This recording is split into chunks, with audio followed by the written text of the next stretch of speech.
Greetings, urban farmers, gardeners, and healthy food visionaries. Farmer Greg here, and welcome to the 629th episode of the Urban Farm Podcast, where every day we work together to educate and inspire you to become part of your food revolution. If you've been listening to the podcast for a while, then you probably heard me talk about our Edible Backyard Summit. It's a 3-day online food growing inspiration and education event that brings together thousands of people to learn practical tools for living healthy, self-sufficient lifestyles and growing your own food. If you enjoy the Urban Farm Podcast, then I can pretty much guarantee that you're going to love the Edible Backyard Summit. It's just like the podcast because it's free and you'll learn a lot from experts in their fields. And unlike the podcast, you'll get to see the presentations on your screen and have your questions answered live. The upcoming Edible Backyard Summit airs live September 14th through the 16th with informative presentations that food growers of all kinds will enjoy, whether you are an aspiring newbie or a seasoned expert, and whether you live in an apartment or have acres to grow on.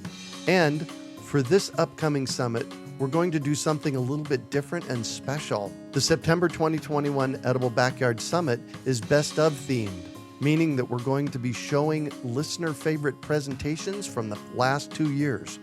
These are the cream of the crop presentations that people couldn't get enough of, and this is the only time and place you can watch them for free. You'll learn about some of the best plants to use in an edible landscape, regenerative composting techniques, patio farming for small spaces, how to build healthy soil that makes your plants grow like crazy, an ergonomic straw bale gardening technique, and lots more. To sign up for free, head over to ediblebackyardsummit.com. And if you have friends and family that love to garden, please invite them too. This is a great opportunity to do something fun virtually with other food growers in your life. If you're ready for some fall gardening inspiration for your most vibrant, healthy, and self-reliant life, I invite you to join me for the Edible Backyard Summit. Sign up at ediblebackyardsummit.com and get ready to create the edible yard of your dreams. This is a special episode of the Farmer Friday podcast. With Bayer's announcement to pull a popular weed killer from store shelves, we asked a previous guest to come back and talk about this monumental news story.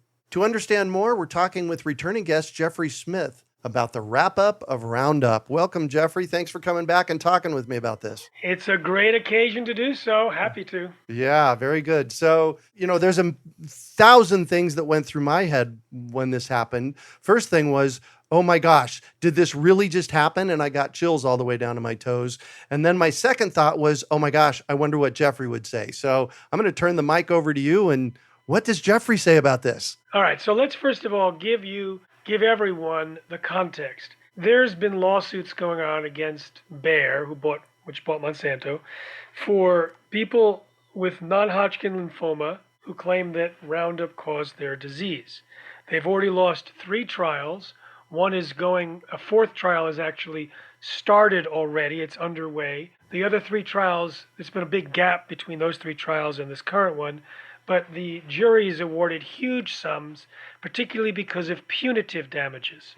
Now, the Bayer representatives have been in touch with lawyers that represent, maybe 125, 150,000 plaintiffs, and they originally offered about $11.5 billion for settlements for them to go away. But then they offered a $2 billion-ish settlement that was going to preempt all future lawsuits and eliminate substantial payments to people. The judge completely threw it out. It was basically designed by Monsanto and some attorneys that weren't really, let me just say it wasn't effective for giving justice. And so then Bayer did a couple of things. They put $4.6 billion more dollars into the pot for future litigations, totaling about $16 billion. And they said because they can't limit future lawsuits, they're going to cut Roundup out of the gardener and lawn market, meaning the general consumer market, right, by 2023. Not the professional market, not the agricultural market, but basically you won't be able to get it at hardware stores. Now, some of the hardware stores are already banning it because of its links to cancer. So it's an interesting strategic move. They say it's not a declaration that their product is unsafe. However, the documents made public because of the lawsuit showed that they knew it was unsafe for decades, and they continue to hide that. Anyone like me that has been following the lawsuits realizes that virtually everyone at the top of Monsanto knew that there were problems, or that there were very serious problems that they would find had they done the right tests, and they decided not to do those tests because they didn't want to know the truth. All of that came out in the trial, and yet when they are making statements to the press, they claim that the decision by the jury was emotional and non-scientific, and that the science is behind them, whereas even the scientists who were on the jury could tell you, no, actually, it was checkbook science being produced by Monsanto, not real science.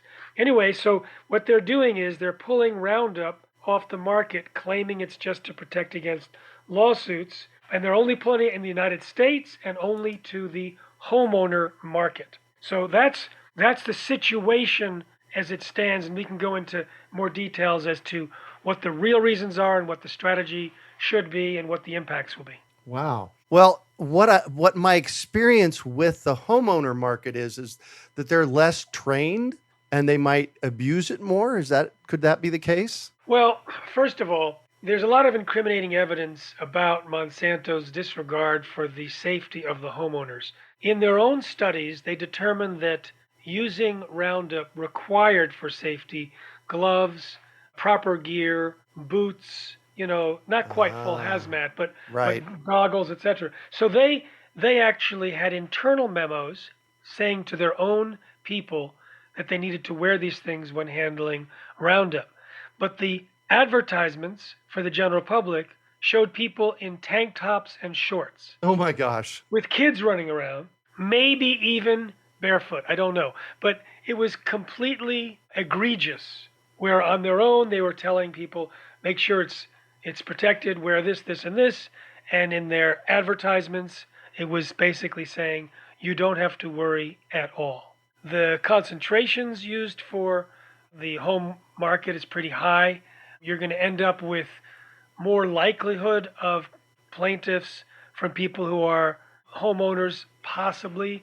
The people who are using it for agriculture and professional applicators are supposed to know more about the means and ways of putting it on there, even though the first lawsuit was won by a groundskeeper at Benicia school system. Mm-hmm. He was a professional, and he had contacted Monsanto or their customer service group twice, asking if it was possible that applying Roundup could have caused his lymphoma, and then later it was non-Hodgkin's lymphoma, and then it was a terminal case. The first time they said absolutely no problem, and the second time they refused to respond to him, and that he actually contacted Monsanto 2 weeks after the International Agency for Research on Cancer, a WHO group, determined that glyphosate was a probable human carcinogen. So it was clear that they did not want to tell this user of Roundup what the highest authority in the world had said about it. Yeah. And so they never returned his call, even though he said, I continue to spray it, and yet I have this very serious non-Hodgkin lymphoma. Is it at all possibly related? So again, another egregious move by Monsanto. Yeah. What do you see the long-term impact of this? I mean, the short-term impact for me was jaw-dropping, but what's the long-term impact going to be? Well, it's interesting. I just spoke with Chuck Benbrook today. He and others are doing the Heartland study, which is incriminating pesticides in a big way with some solutions. You see, I think that right now, if you look at the impact of pesticides of all types, herbicides, insecticides, etc., it's devastating for human health. Yeah. It's devastating for the percentages of the population that have significant diseases. It's also devastating for the next generation because some of these effects can last multiple generations. I interviewed Dr. Skinner, who basically found that he injected Roundup into pregnant mice, and the great-grandchildren suffered more than the grandchildren or children because of the epigenetic effects. So that information is getting out. then the impact on bees and on insects in general, and even on in the waterways. So I think what's happening is we're approaching an informational tipping point. Now, unfortunately, not a lot of money has been used and spent on alternatives to pesticide, demonstrating that it's actually better for plants, better for nutrition, etc. There's certainly studies out there. Regenerative agriculture is showing much higher outcomes than pesticide intensive agriculture. The Rodale Institute showed that organic agriculture can yield just as much in soy and corn as chemical agriculture, and it actually requires less inputs and does better in times of drought. So there's that information. But as the regenerative movement starts to gain ground, and it's now popular in Congress, it's popular in the climate change groups, as they start to see that you can actually sequester carbon and create healthy crops and ecosystems without pesticides, and you realize how bad the pesticides are, it is possible that we're going to see wholesale rejections of pesticides in a way we haven't seen before, in the same way that, all of a sudden there was tobacco in the news, or Yeah. there was DDT in the news, or there was different things. And so it hasn't coalesced yet. It's still like dropping drops of solution into an amorphous field of consciousness. Right. But I do think that the Roundup demise is that people are going to say, well, I've always been wanting to use Roundup. It's certainly the most popular herbicide in the planet, certainly the most popular among American consumers. They're going to say, well, what should I use? The fact that they're now in a gap, or there will be in 2023, when Roundup gets taken off the market, means that they're now open to getting new information. So I think that that's the perfect time in late 2022, next year, to get information about non-glyphosate alternatives. Yeah. Now, I just got a notice today by email of a group that was successful in yet another city where they convinced a city to stop using Roundup and pesticides in general. They have pesticide people that deal with steam machines and other non-toxic methods. And when they towns convert to non-toxic lawn care, the lawns look a lot better. They use less water. They actually have better soil, and they end up, depending on how they switch, they can spend the same amount or less. Now, that information has to get out. But right now, the US government is marching lockstep with big ag, as they have for decades. So we're hoping that the information gets out through other channels in the meantime, like through you, so that people realize there are alternatives to pesticides at home, alternatives to pesticides and for agriculture and for professional use. And that is my hope, that it's not just the dismantling of Roundup, which is great news. We need to further educate about healthy alternatives. Yeah, and I have multiple podcast guests coming up over the next 3 or 4 months talking about bugs and their benefits and, healthy ecosystems. So we're on that, Jeffrey. Beautiful.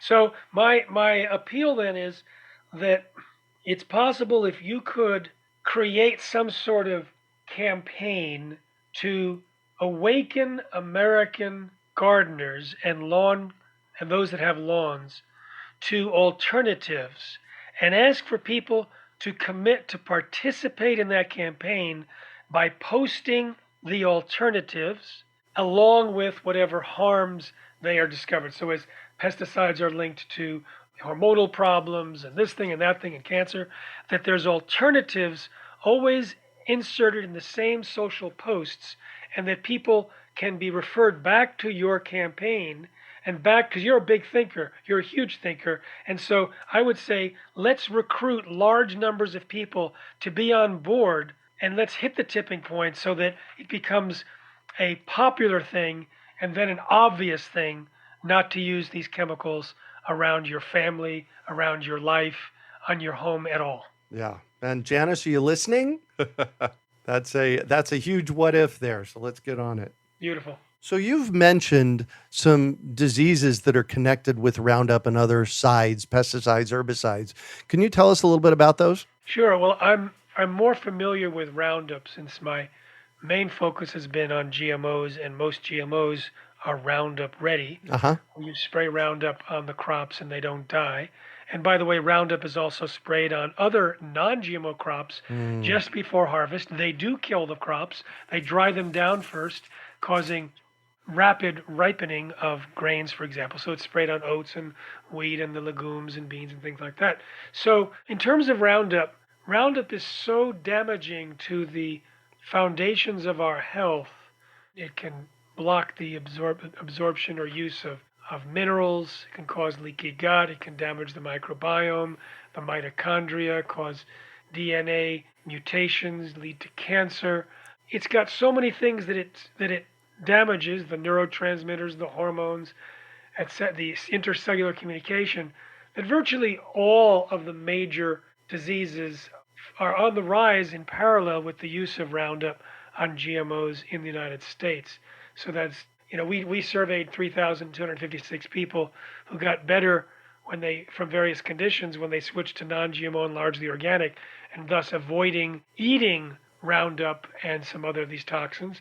And 85% of them found improvements in digestive disorders, and then fatigue, and then weight problems, and brain fog, and anxiety and depression, and food sensitivity and allergies. And I'm still above 50%.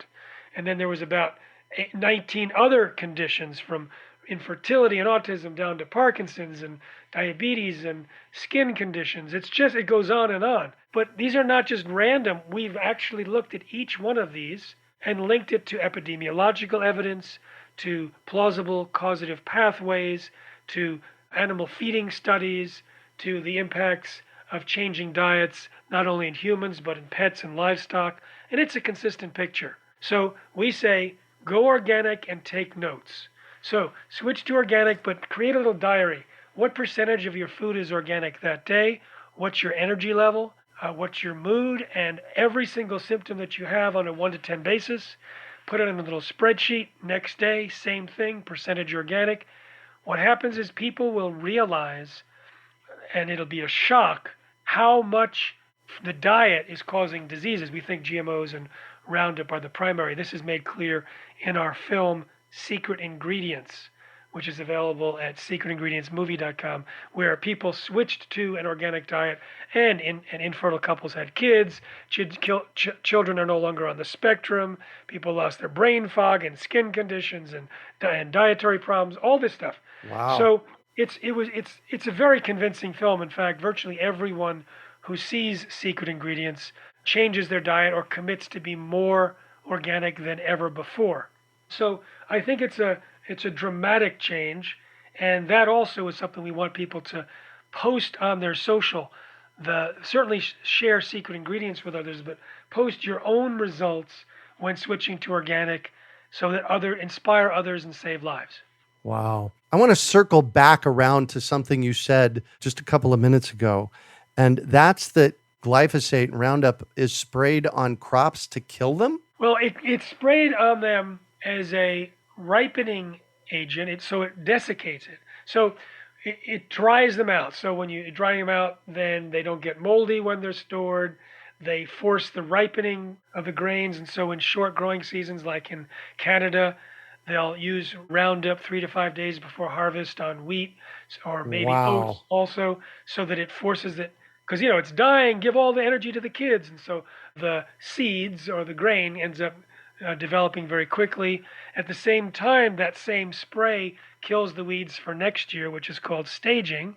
So there's a lot of benefits for the farmer and a disaster for the eater. Absolute disaster. There's more Roundup residues, glyphosate residues on oats than there is on Roundup ready soybeans, because oats are sprayed just before harvest, and it happens to go not only through the crop into the oats, but directly onto the oats, which are kind of available to the sprayer.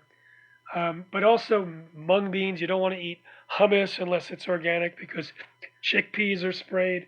It's really a disaster out there. Wow. I'm just sitting over here shaking my head. I didn't know a bunch of that. Yeah, you can go to responsibletechnology.org.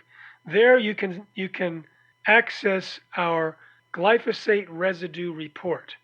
You see, the government doesn't test foods for glyphosate residues. They test all the other herbicides, but not Roundup because they're so close to Monsanto. Mm-hmm.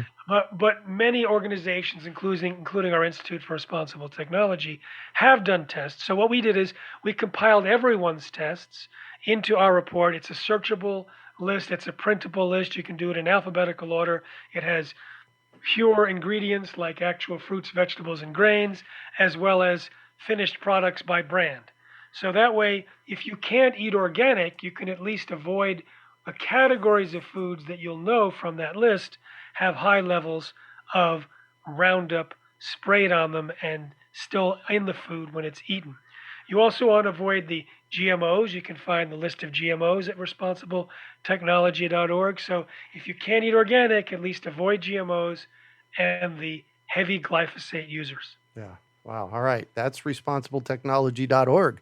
Tell us about Protect Nature Now. Well, the most recent GMOs are created from gene editing, where you don't necessarily have to use a gene gun to blast genes from different species into soy and corn. You can use a gene gun, for example, to blast a gene editor into a cell, and the gene editor has a scissors and a guide to try and tell where to cut. But as we're clearly compiling evidence that it's very, very dangerous, it has at least as many potential unpredictable outcomes as the traditional, and yet it's so cheap and easy. You can buy a do-it-yourself CRISPR gene editing kit on Amazon for $169 and create your own microorganisms. Now, with microbes in particular, that whole kingdom, which creates ecosystems called microbiomes, both inside us and throughout the environment, they're mission critical. Our guts, our own gut bacteria is responsible for our health in a big way. 80% of chronic conditions can find their roots in imbalances in the microbiome. You change the microbiome in soil, you can affect crop and ecosystem health, etc. Well, what we're doing at Protect Nature Now is trying to stop the outdoor release of all GMO microbes, because once you release them, they travel around the world, they mutate, they replicate. They also swap genes with other microbes, and these newly introduced genetic elements could damage or even collapse ecosystems inside us and around us, and you cannot recall them.